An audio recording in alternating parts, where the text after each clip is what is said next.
Mummy जी, एक घर में दो बहू रह सकती हैं तो दो माएँ क्यों नहीं। ईश्वर किसी को ऐसी परेशानी ना दे, बताओ। इसलिए लोग कहते हैं एक बेटा होना बहुत ज़रूरी है।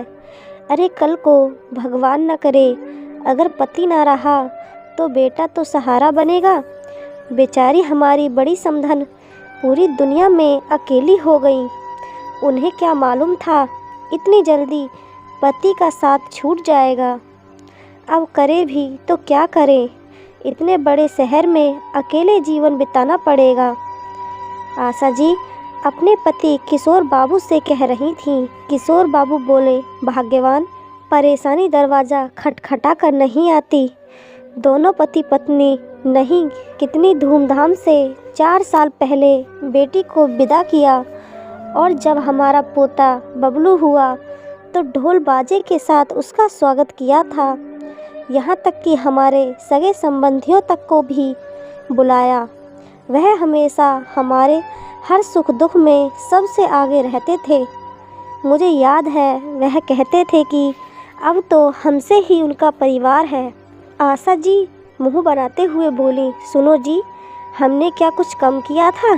तीज त्योहार पर फल और मिठाइयाँ हमेशा भेजते रहते थे। अरे बेटी के पिता थे, ये सब करना तो उनका फ़र्ज़ था। मानती हूँ कि वे हमें अपना परिवार मानते थे। अब देखिए बहू पिछले 1 महीने से मायके में है। अब इससे ज़्यादा हम उनके लिए क्या कर सकते हैं। आशा जी का बड़ा बेटा मुकेश दफ्तर के लिए निकलने लगा। तभी उधर से उनकी छोटी बहू नैना खाने का डिब्बा लेकर आई और बोली, भैया ये आपके खाने का डब्बा। मुकेश बोला, मेरी वजह से 15 दिन से तुम्हें भी परेशानी हो रही है। नैना बोली, भैया ये कैसी बातें कर रहे हैं, मुझे तो इस घर में आए 6 महीने ही हुए हैं और भाभी कितने साल से पूरे परिवार के लिए ये सब कर रही हैं। मेरा भी तो कुछ फ़र्ज बनता है। यह कहकर नैना वहाँ से चली गई।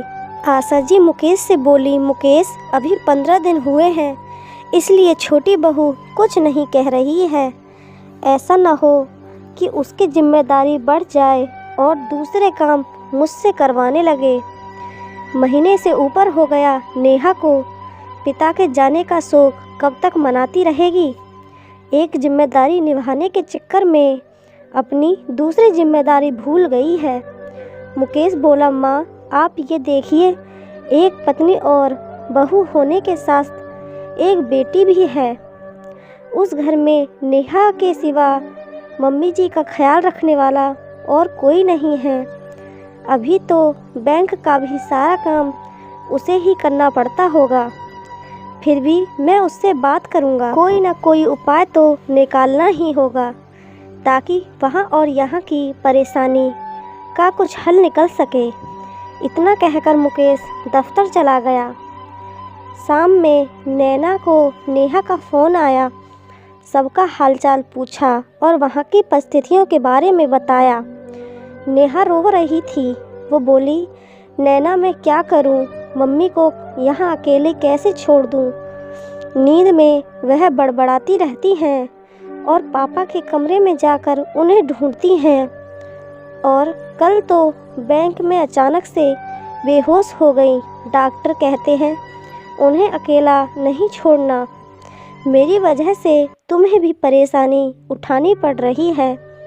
मुझे समझ में नहीं आ रहा मैं कौन सी जिम्मेदारी निभाऊं। नैना बोली, भाभी हम पत्नी होने के साथ एक बेटी भी है। मेरी तो माँ नहीं है, पर मैं आपका दर्द समझ सकती हूँ।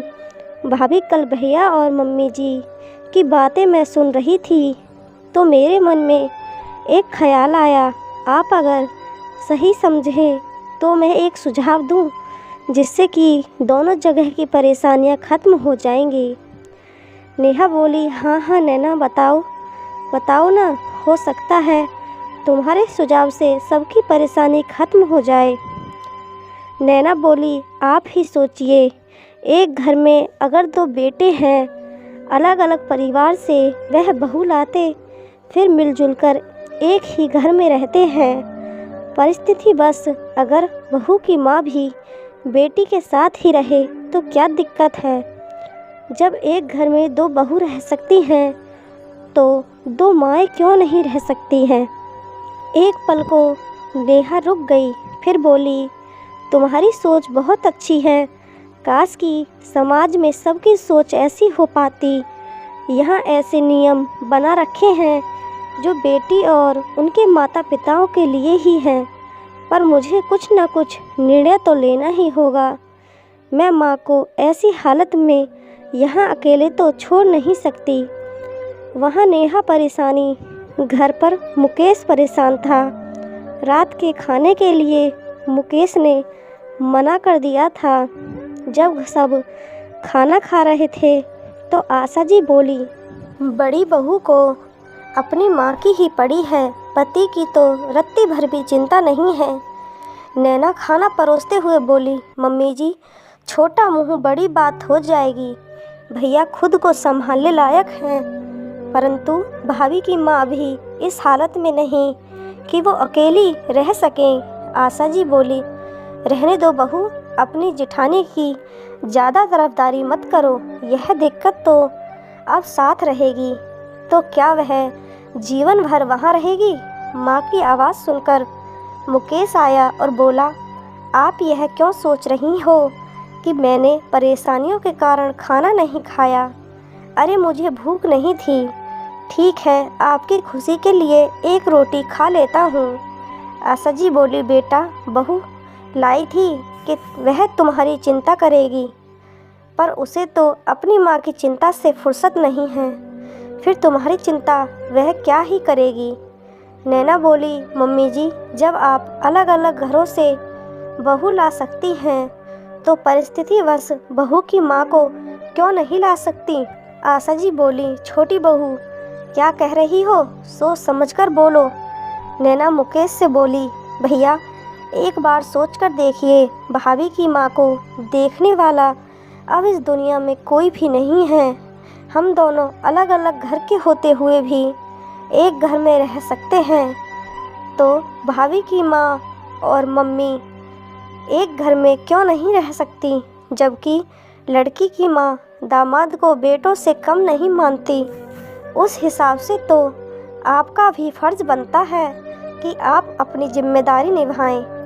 किशोर बाबू बोले, मुकेश छोटी बहू कह तो सही रही है। अरे हमारे दो बेटे हैं, जिस घर में चार चार बेटे होते हैं, चार परिवारों से चार तरह की बहुएं आती हैं और एक ही परिवार में रहती हैं, तो एक घर में दो माएँ तो रह ही सकती हैं। आशा जी बोली, यह आप कैसी बात कर रहे हैं, समाज में लोग क्या कहेंगे। आशा जी का छोटा बेटा नितेश बोला, माँ जब परिवार पर परेशानी आती है तो समाज के लोग नहीं, अपने सगे संबंधी ही साथ देते हैं। आप तो भैया भाभी को धर्म संकट में डाल रही हैं। उधर भाभी बेटी होने का फ़र्ज़ निभाएंगी तो पत्नी और बहू होने का फ़र्ज़ नहीं निभा पाएंगी। तो क्या इन दोनों को जीवन भर अकेले ही देखना चाहती हैं। किशोर बाबू ने आशा जी को समझाया कि परिस्थिति ऐसी हो गई है कि हमें यह कदम उठाना ही पड़ेगा, वरना हमारे बेटे का पारिवारिक जीवन बिखर कर रह जाएगा। सोचो, तुम्हारा पोता तुमसे दूर है, कल को वह तुमसे सवाल करेगा कि दादी मेरी नानी की जगह अगर आप होती तो क्या तब भी मेरी माँ आपको छोड़ देती। फिर क्या जवाब दोगी। सबने मिलकर आशा जी को समझाया। नैना आशा जी के पास आकर बोली, मम्मी जी, ईश्वर कभी किसी औरत को ऐसे दोराहे पर लाकर ना रखे। आप एक संबंधी नहीं, औरत होकर सोचिए कि उनके मन पर क्या बीत रही होगी। कोई नहीं है दुनिया में जिसकी तरफ वह उम्मीद भरी नज़रों से देख सकें। अगले दिन आशा जी मुकेश से बोली, बहुत दिन हुए बहू मायके में रह ली, अब तो कागजात और बैंक के काम भी ख़त्म हो चुके होंगे। मेरे पोते का स्कूल भी छूट रहा है। ऐसा करो, जाओ मेरे पोते बहू के साथ मेरी समधन को भी लेकर आओ। अब मेरे पोते को दादी और नानी दोनों का प्यार एक ही घर में मिलेगा। मुकेश यह सुनकर बहुत खुश हुआ और सारी बात फ़ोन करके तुरंत नेहा को सारी बात बताई। नेहा की माँ ने आने से मना किया।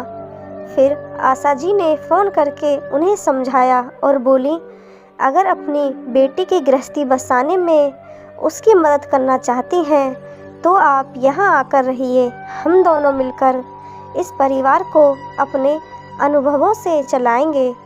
नितेश ने उनके रहने की व्यवस्था ऊपर वाले कमरे में की थी ताकि थोड़ी दूरी बनी रहे और रिश्तों की मर्यादा भी भंग न हो। नेहा माँ और सास दोनों के प्रति अपना फ़र्ज़ निभाती थी क्योंकि उसे देवरानी के रूप में एक ही घर में बहन का प्यार और साथ मिला। नैना की माँ नहीं थी तो उसे अब सास के साथ माँ का भी प्यार ससुराल में मिल रहा था और पूरा घर खुशी से रहता था।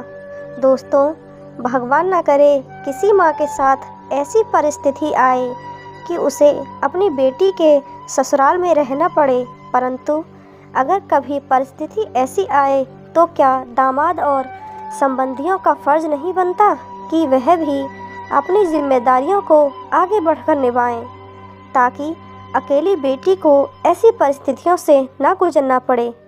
अगर आपको कहानी अच्छी लगी हो तो चैनल को सब्सक्राइब, वीडियो को लाइक और कमेंट बॉक्स में अपनी राय ज़रूर